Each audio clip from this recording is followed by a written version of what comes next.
이번에는 원리강론 요약 훈독 차트 1시간용을 훈독하도록 하겠습니다. 이 책은 원리강론 1시간용 강의 아닙니다. 예전에 이 책을 100독을 한 적이 있습니다. 100번 읽었다는 얘기죠. 2012년 3월 4일 날 처음 읽기 시작해가지고 2012년 7년 전이네요. 7년 전 4월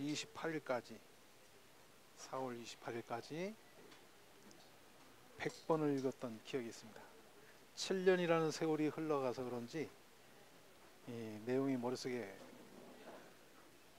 그냥 실루엣처럼 좀 남아 있습니다.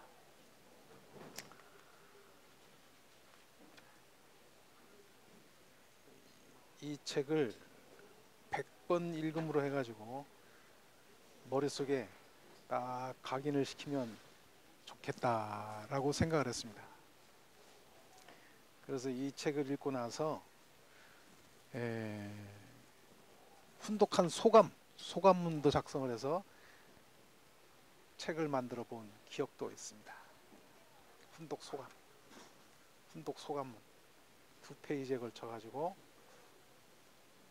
훈독 소감문을 작성해 본 기억도 있고, 이 내용을 토대로 해서 소감을 발표한 적도 있습니다. 이러한 그 7년 전의 스토리를 배경으로 해서 훈독해 보도록 하겠습니다. 원리강론은 크게 총서 전편과 후편으로 나누어집니다.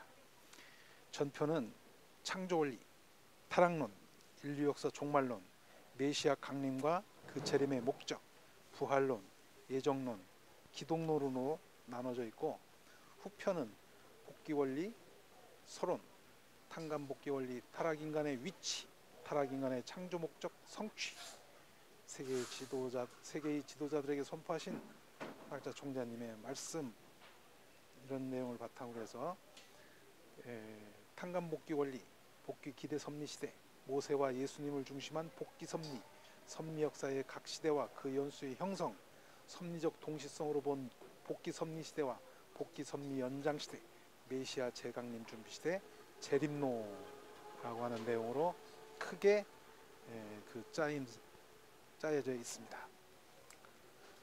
총서입니다. 인간은 누구나 불행을 물리치고 행복을 찾아 이루려고 몸부림치고 있다. 그 행복은 자기의 욕망이 이루어질 때 느끼게 된다. 인간에게는 선의 욕망을 성취하려는 본심의 지향성과 악의 욕망을 달성하려는 사심의 지향성이 있다. 이것이 인간의 모순성이며, 따라서 인간은 파멸 상태에 놓여 있다. 인간은 이러한 파멸 상태를 기독교에서는 타락이라고 한다. 인간의 타락을 지적인 면에서 본다면 인간이 무지에 떨어진 것을 의미한다. 인간은 마음과 몸의 내외 양면으로 되어 있기 때문에 무지에도 내적인 무지와 외적인 무지가 있다. 내적인 무지에서 내적인 진리를 찾아 나온 것이 종교이다. 외적인 무지에서 외적인 진리를 찾아 나온 것이 과학이다. 그것들이 역사 과정에 있어서 서로 상충하여 왔으나 인간이 그 양면의 무지를 완전히 극복하여 본심이 요구하는 선의 목적을 이루자면 종교와 과학을 통일된 하나의 과제로서 해결해주는 새 진리가 나와야 한다.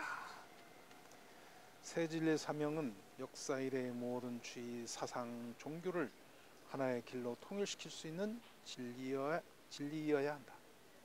그러기 위해서는 마음과 몸, 부부의 통일로부터 시작되는 것이다. 타락 인간을 창조 본연의 인간으로 돌아가게 할 수 있는 진리여야 한다. 하나님은 이미 이 땅 위에 인생과 우주의 근본 문제를 해결하시기 위하여 한 분을 보내셨으니 그분이 바로 문선명 선생이시다. 이렇게 해서 총서론이고요. 다음은 전편입니다. 창조원리. 인간과 우주에 관한 근본 문제는 그것을 창조하신 하나님이 어떠한 분으로 계시는가 하는 것을 모르고서는 풀리지 않는다. 무용으로 계시는 하나님의 신성은 피조 세계를 관찰함으로써 알 수 있다. 작품을 보아 작자의 성품을 알 수 있는 것 같이 피조 만물을 보아서 하나님의 신성을 알 수 있다. 피조 세계에 간직되어 있는 공통 사실을 찾아보기로 하자. 존재하는 것은 무엇이든지 그 자체 내에서뿐만 아니라 다른 존재들과의 사이에서 양성과 음성의 이성성상이 상대적 관계를 맺고 있습니다. 보다 근본적으로는 외형과 내성을 갖추고 있으며 외형은 보이지 않는 내성을 닮아난 것이다. 내성을 성상이라 하고 외형을 형상이라고 한다. 그리고 이것을 통틀어서 이성성상이라고 한다. 모든 존재의 제1원인은 그 모든 것들의 주체적인 성상과 형상을 갖추고 있지 않으면 안 된다. 존재계의 이러한 제1원인을 우리는 하나님이라고 부르며 그 주체적인 성상과 형상을 하나님의 본 성성과 본 형상이라고 한다. 또한 삼라만상의 제1원인 되신 존재인 하나님은 양성과 음성의 이성성상의 상대적 관계에 의하여 존재한다. 피조세계는 무형의 주체로 계시는 하나님의 이성성상이 창조 원리에 의하여 상징적 또는 형상적인 실체로 분립된 개성 진리체로서 구성되어 있는 하나님의 실체 대상이다. 만유원력은 하나님이 창조주로서 영원 자존 절대자로 계시기 위한 근본적인 힘이다. 또 이것은 피조물이 존재하기 위한 모든 힘의 근본이기도 하다. 모든 존재의 주체와 대상이 만유원력에 의해 상대 기준을 조성하여 잘 주고 잘 받으면 그 존재를 위한 모든 힘, 즉 생존, 번식, 작용 등을 위한 힘을 발생한다. 이러한 과정을 통하여 힘을 발생케 하는 작용을 수수작용이라고 한다. 하나님을 정으로 하여 그로부터 분립되었다가 다시 합성일체화하는 작용을 정분합작용이라고 한다. 정분합작용에 의한 정과 주체와 대상과 합성체가 제각기 주체의 입장을 취할 때에는 각각 나머지 다른 것들을 대상으로 세워 3대상 기준을 조성하여 서로 수수작용을 하게 되면 그 주체들을 중심으로 각각 3대상 목적을 완성하게 된다. 정을 중심하고 이성의 실체 대상으로 분립된 주체와 대상과 그의 합성체가 각각 3대상 목적을 완성하면 사위기대를 조성하게 된다. 사위기대는 하나님의 영원한 창조 목적을 완성한 선의 근본적인 기대이다. 하나님이 피조세계를 창조하신 목적은 인간을 비롯한 모든 피조물이 하나님을 중심한 사위기대를 완성하고 3대 축복의 말씀을 이루어 천국을 이룩함으로써 선의 목적을 완성한 것을 보시고 기쁨을 누리시려는 데 있었던 것이다. 하나님의 제1축복은 개성을 완성하는 데에 있다. 개성을 완성하려면 하나님의 이성성상의 대상으로 분립된 마음과 몸이 수수작용을 하여 합성일체화함으로써 하나님을 중심한 개체적인 사위기대를 이루어야 한다. 제2축복을 이루기 위하여는 개성 완성한 아담과 해와가 부부가 되어 자녀를 번식하여 하나님을 중심한 가정적인 사위기대를 이루어야 한다. 제3축복은 만물세계에 대한 인간의 주관성 완성을 의미하며 인간과 만물이 합성일체화함으로써 하나님을 중심한 주관적인 사위기대를 이루어야 한다. 창세기 1장에 있는 천지창조 완료하기까지의 6일이란 일출일몰의 횟수로 계산되는 6일이 아니라 창조 과정의 6단계의 기간을 표시한 것이다. 이것은 피조세계를 구성하고 있는 각 개성체가 완성되는 데 있어서도 어느 만큼의 기간이 소요되었음을 의미하는 것이다. 피조물의 성장 기간은 소생기, 장성기, 완성의 질서적 3단계이다. 하나님은 피조물이 성장기에 있을 때에는 간접적인 주관을 하심으로 이 기간을 간접주관권 또는 원리 결과 주관권이라고 한다. 만물은 원리 자체의 주관성 또는 자율성에 의하여 성장 기간을 경과함으로써 완성한다. 그러나 인간은 여기에 자신의 책임 분담을 다하면서 이 기간을 경과하여 완성한다. 피조세계는 하나님의 이성상상을 닮은 인간을 본으로 하여 창조되었기 때문에 피조세계에는 몸과 같은 유형실체 세계와 마음과 같은 무형실체 세계가 있다. 이 두 세계를 합친 것을 천주라고 부른다. 인간이 육신을 벗으면 그 영인체는 무형세계에 가서 영주한다.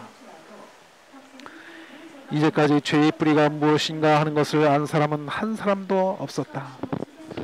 다만 기독교 신도들만이 성경을 근거로 하여 인간 조상 아담과 해와가 선악과를 따먹은 것이 죄의 뿌리가 된 것이라고 막연하게 믿어왔을 뿐이다. 그들은 선악과가 문자 그대로 어떠한 나무의 열매인 줄로만 알고 있었다. 성경의 많은 주요한 부분이 상징이나 비유로 기록되어 있다. 그러면 선악과는 무엇을 비유하였을 것인가? 이것을 해명하기 위하여 선악을 알게 하는 나무와 함께 있었다고 하는 생명나무가 무엇인가를 먼저 알아보자. 생명나무는 바로 창조 이상을 완성한 남성이다. 그것은 결국 완성한 아담을 비유한 말이다. 선악을 알게 하는 나무라고 한 그 나무는 창조 이상을 완성한 여성을 상징하는 것이다. 그것은 결국 완성한 해와를 비유한 말이다. 해와를 꼬여서 범죄케 한 것은 뱀이었다고 성서에 기록되어 있다. 뱀으로 비유한 이 영물은 원래 선을 목적으로 창조되었던 어떠한 존재인데 타락되어 사탄이 되었다. 이 뱀은 천사를 비유한 것이다. 유다서 1장 6에서 7절을 보면 천사가 간음으로 타락되었다는 것을 알 수 있다. 창세기 3장 7절을 보면 아담과 해와가 하체로 범죄하였다는 사실을 짐작할 수 있다. 이것으로 보아 인간과 천사와의 사이에 행음 관계가 성립되었으리라는 것을 긍정할 수 있다. 선악과는 해와의 사랑을 의미하는 것이다. 해와가 선악과를 따먹었다고 하는 것은 그가 사탄을 중심한 사랑에 의하여 서로 혈연 관계를 맺어 악의 자녀를 번식하였다는 것을 의미한다. 따라서 죄의 뿌리는 인간 시조가 뱀으로 표시된 천사와 불륜한 혈연 관계를 맺은 데 있다. 하나님은 전지전능하심으로 인간 조상의 타락 행위를 모르셨을 리가 없다. 그러면 하나님은 왜 간섭하여 막지 않으셨던가? 첫째는 창조 원리의 절대성과 완전 무결성을 위하여, 두 번째는 하나님만이 창조주로 계시기 위하여, 세 번째는 인간을 만물의 주관 위에 세우시기 위하여 하나님은 인간 시조의 타락 행위를 간섭치 않으셨던 것이다. 타락 인간을 구원하시려는 하나님의 복귀 섭리에 의하여 말세가 오게 된다. 사탄 주권의 죄악 세계가 메시아의 강림을 전환점으로 하여 하나님 주권의 창조 이상 세계로 교체되는 시대를 말세라고 한다. 따라서 말세는 지상 지옥이 지상 천국으로 바뀌어지는 때를 이르는 것이다. 그러므로 말세는 기독교 신도들이 믿어온 대로의 천변지가 일어나는 공포의 때가 아니고 기쁨의 한날이 실현되는 때인 것이다. 현세가 바로 말세다.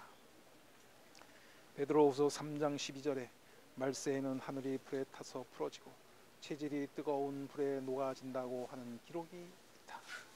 야고보서 3장 6절에 혀는 곧 불이요라고 한 말씀에 의하여 불심판은 곧 혀의 심판이요 그것은 곧 말씀 심판임을 알 수 있다. 하나님은 타락으로 인하여 무지에 빠진 인간을 신령과 진리로서 창조 본연의 인간으로 복귀하여 나아가는 섭리를 하신다. 신령과 진리는 유일하고 영원 불변하지만 무지한 상태로부터 복귀되어 나아가는 인간에게 그것을 가르치시기 위한 범위나 그것을 표현하는 정도나 방법은 시대를 따라 달리 하시지 않을 수 없게 된다.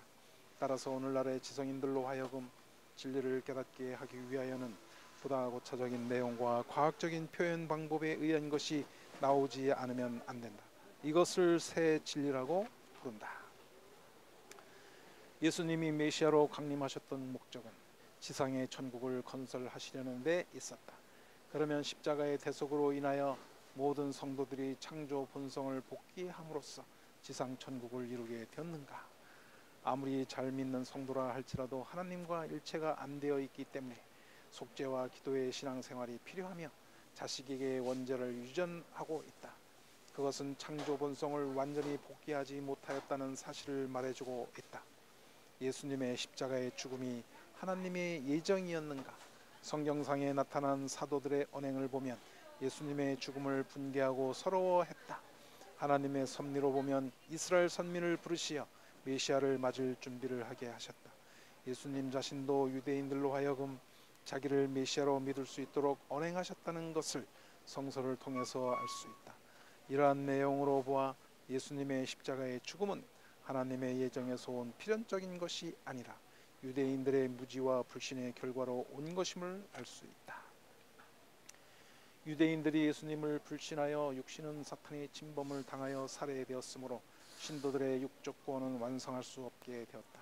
그러나 십자가 대속의 부활로 영적 구원의 기대를 완성하여 영적 구원의 혜택만을 받게 된다.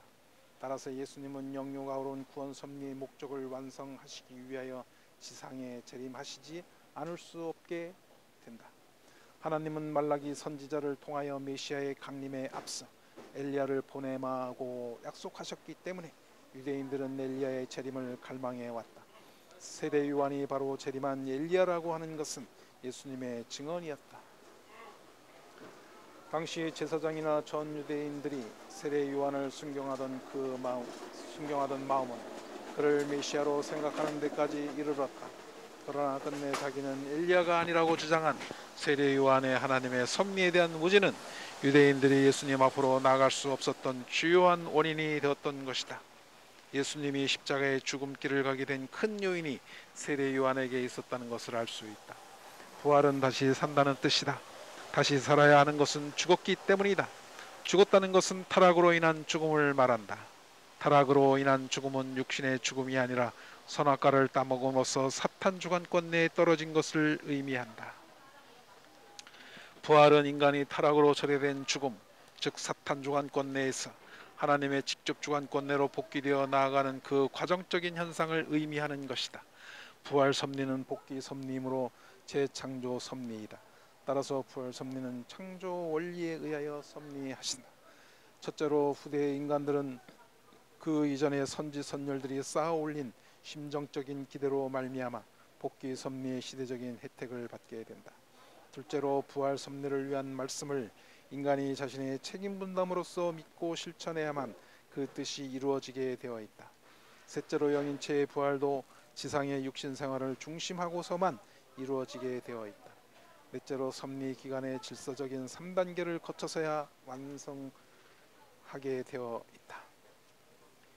예정설에 대한 신학적 논쟁은 성도들의 신앙생활에 혼란을 일으켜왔다. 성서에서는 모든 것이 하나님의 예정에 의하여 되어지는 것으로 해석되는 성구가 있다. 그러나 이러한 예정설을 부정할 수 있는 성서적인 근거도 많이 있다. 그러면 이러한 문제가 원리로서는 어떻게 해결된 것인가? 인간의 타락으로 인하여 이루지 못한 창조 목적을 이루려는 하나님의 뜻은 곧 복귀 섭리의 목적을 이루시는 것을 말한다. 하나님은 유일하시고 영원 불변하신 절대자이시므로 그 뜻도 유일하고 영원 불변하며 절대적인 것이 아닐 수 없다. 이 뜻에 대한 예정은 절대적이다. 복귀 섭리의 뜻은 절대적이기 때문에 인간이 관여할 수 없으나 그 뜻 성사에는 인간의 책임 분담이 가담되지 않으면 안 된다. 뜻의 성사는 상대적이기 때문에 하나님이 하실 95%의 책임 분담에 중심 인물이 담당해야 할 5%의 책임 분담이 가담되어서만 이루어질 수 있도록 예정하신다. 그러므로 뜻 성사에 대한 예정은 상대적이고 인간에 대한 예정도 상대적이다. 로마서 8장 29에서 30절에 하나님은 미리 아신 사람을 미리 정하사 미리 정하신 이를 또한 부르시고 부르신 이를 또한 의롭다 하시고 의롭다 하심을 받은 이를 또한 영화롭게 하신다고 기록되어 있다. 하나님이 이미 알고 계신 인물을 예정하시고 부르시는 것은 하나님의 책임 분담이고 그 인물은 자기의 책임을 완수할 때 비로소 의롭다함을 얻을 수 있다. 그러므로 하나님이 주시는 영화도 인간이 책임 분담을 다함으로써만 누릴 수 있도록 예정되는 것이다. 기독론에서는 하나님을 중심한 예수와 성신과의 관계, 예수와 성신과 타락 인간과의 관계, 중생과 삼위일체 등 기독론에 관한 제 문제를 다루게 된다. 이러한 문제를 해결하기 위하여는 창조 본연의 인간의 가치가 어떠한가를 먼저 알아야 한다.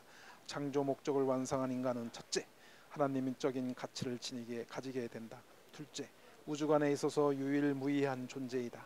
셋째, 천주적인 가치를 가지고 있다.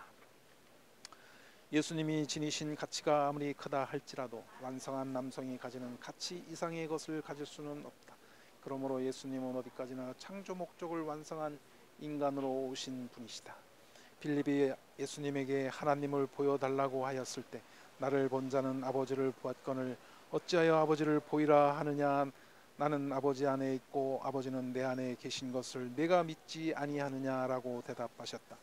이러한 성구에 의하여 많은 신앙인들은 예수님을 창조주 하나님으로 알고 있었다. 예수님은 완성한 인간으로서 하나님과 일체이시기 때문에 그의 신성으로 보아 하나님이라고 할 수 있으나 하나님 자신이 될 수는 없다. 몸을 제2의 마음이라고 할 수는 있으나 몸이 마음 그 자체는 아닌 것과 마찬가지로 예수님을 제2의 하나님이라고 할 수는 있으나 하나님 자신이 될 수는 없다. 예수님은 중생하지 아니하면 하나님 나라를 볼 수 없다고 말씀하셨다. 인간은 왜 중생해야 되는 것인가? 아담과 해와가 타락하여 인류의 악의 부모가 되었기 때문에 악의 자녀들을 번식하였다. 따라서 타락한 인간들은 원죄가 없는 선의 자녀로서 두 번 태어나야 한다. 예수님은 타락한 자녀들을 원죄가 없는 선의 자녀로 다시 낳아주시기 위하여 참 아버지로 오신 분이고 성신은 참 어머니로 오신 분이다. 하나님은 창조 목적을 이루기 위하여 예수님과 성신은 하나님을 중심하고 합성일체화함으로써 사위 기대를 이루어야 한다. 이때 예수님과 성신은 하나님을 중심하고 일체가 되는 것이니 이것이 곧 삼위일체다. 예수님과 성신은 하나님을 중심한 영적 삼위일체를 이룸으로써 영적 참부모의 사명만을 하시었다. 예수님은 하나님을 중심한 실체적인 삼위일체를 이루시어 영육 아울은 참부모가 되심으로써 타락 인간을 영육 아울로 중생케 하시어 원죄를 정산하고 실체적인 삼위일체가 되시기 위하여 재림하시게 된다. 여기까지가 전편입니다.